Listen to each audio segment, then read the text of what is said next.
warahmatullahi wabarakatuh. Perkenalkan, nama saya Ika Nur Rahmadani dari kelas PGMI 2C dengan NIM 233141096. Oke, jadi di sini saya ingin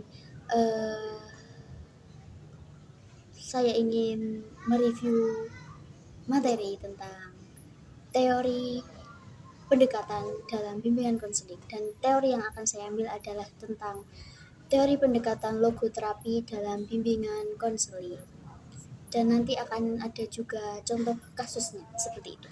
Jadi logoterapi berasal dari kata logos yang dalam bahasa Yunani itu berarti makna dan juga rohani atau spiritual.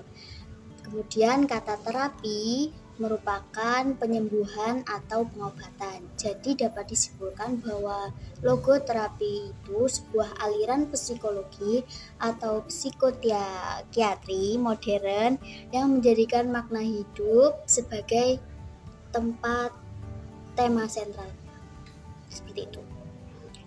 Kemudian logoterapi itu termasuk ke dalam psikologi humanistik. Apa itu psikologi humanistik? Jadi psikologi humanistik itu nanti menekankan pada memandang pribadi seutuhnya dan keunikan pada masing-masing individu. Seperti itu. Terus yang kedua ada sejarah logoterapi. Jadi logoterapi ini itu adalah suatu jenis pendekatan atau psikoterapi yang pertama kali dibawa atau dikembangkan oleh Viktor Frankl. Nah, ini di sini di fotonya. Nah, kan ganteng kan fotonya. Itu pada tahun 1938. Beliau itu berasal dari Vienna. Vienna itu suatu negara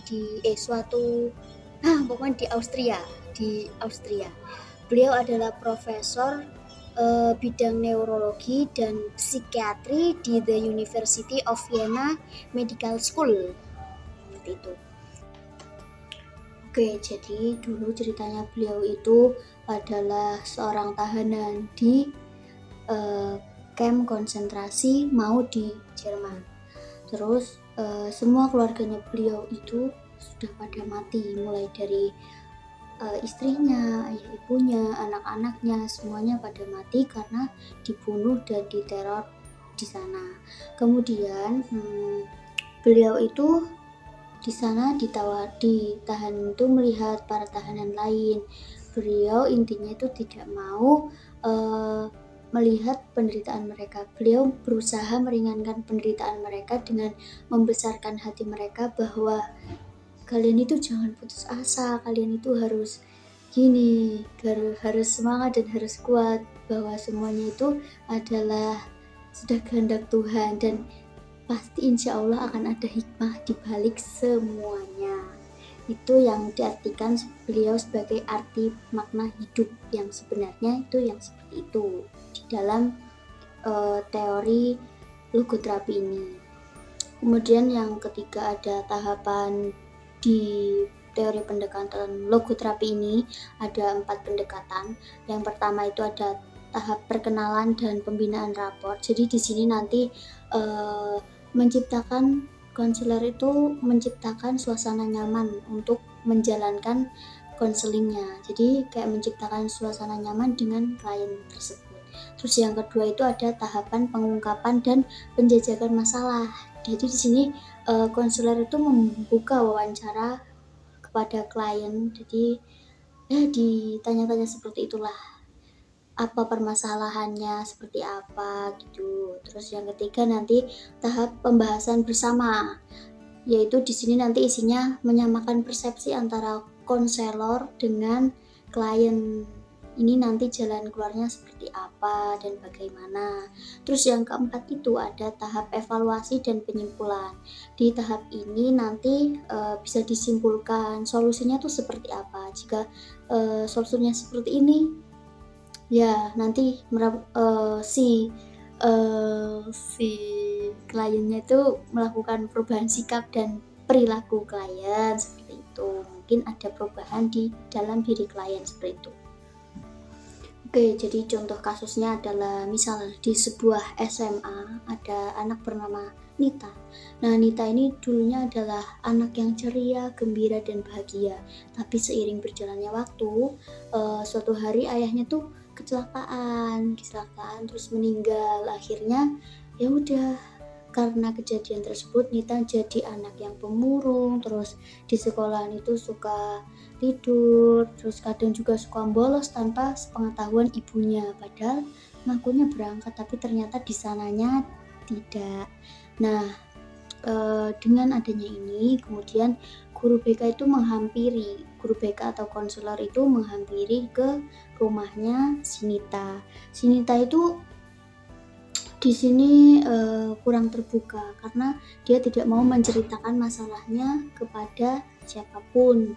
Nah, kemudian tugas konselor di sini jika melakukan pendekatan dengan pendekatan logoterapi itu, maka pertama-tama yang harus dilakukan adalah yang pertama seperti tahapan pertama tadi, yaitu tahap perkenalan dan pembinaan. Jadi konselor itu membangun kenyamanan dulu sama si Nita ini, biar nyaman. Jadi biar si Nitanya itu ceritanya plong dan leluasa gitu, seperti itu. Kemudian yang kedua, tahap pengungkapan dan penjajakan masalah. Setelah itu barulah konselor mulai menanyakan, kamu kenapa sih kok seperti ini, kok kenapa kamu sekarang belajarnya menurun, terus kadang bolos. Disitulah diambil kesimpulan. Yang ketiga yaitu tahap pembahasan bersama. Oh, ternyata si Nita ini kayak gini gara-gara ayahnya itu meninggal, dan dia tuh belum bisa menerima bahwa ayahnya itu meninggal, dan dia tuh selalu berlarut-larut dalam kesedihan. Yang keempat, tahap evaluasi dan penyimpulan. Nah, di sini baiknya tuh gimana? Dan misal sebagai konselor itu, Nita itu harusnya menyikapi kepergian ayahnya tuh dengan cara yang positif, jangan dengan cara yang negatif. Kalau dia itu terus-menerus bolos, malas belajar, dan yang lain-lainnya tuh berarti dia menyikapinya dengan cara negatif. Lah, lalu bagaimana cara menyikapi dengan cara yang positif? Yaitu dengan cara mendoakannya dan tidak berlarut-larut meratapi kepergian ayahnya. Konselor meyakinkan bahwa Nita itu tidak boleh putus asa. Jangan cuma karena satu masalah ini jadi membuat hidupnya suram. Bahwa konselor juga menjelaskan bahwa hidup kamu itu berarti gitu loh. Maksudnya itu jangan terus berlarut-larut dalam kesedihan. Ayahnya sudah tenang di sana dan kamu harus melanjutkan hidupmu, masa depanmu menjadi lebih indah, seperti itu. Oke, mungkin dari saya sekian. Ada salah kata mohon dimaafkan. Akhirul kalam, wassalamualaikum warahmatullahi wabarakatuh.